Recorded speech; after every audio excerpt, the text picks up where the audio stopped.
Madison and I am a rec leader with Segundo Parks and Rec, and today I will be teaching you guys how to make a fun little game you can play at home called balloon tennis.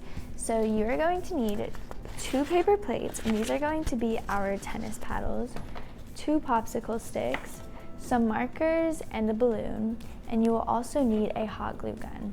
So the first thing we are going to do is we are going to decorate our paddles, and you can do this however you want. I'm just going to draw some flowers on mine.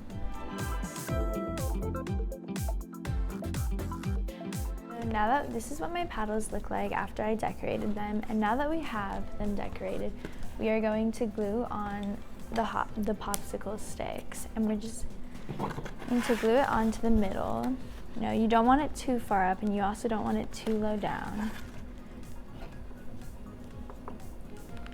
And then once you do that, we're just going to do the same thing onto the second paddle.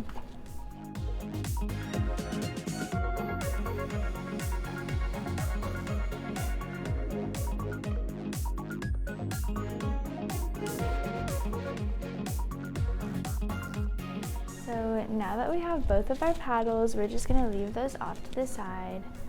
And we're just going to, while that dries, we're just going to blow up our balloon. So now that we have our balloon all blown up and our paddles all finished, all you need to do is just grab someone to play with and you're ready to go. Thank you all for watching. Subscribe for more content like this.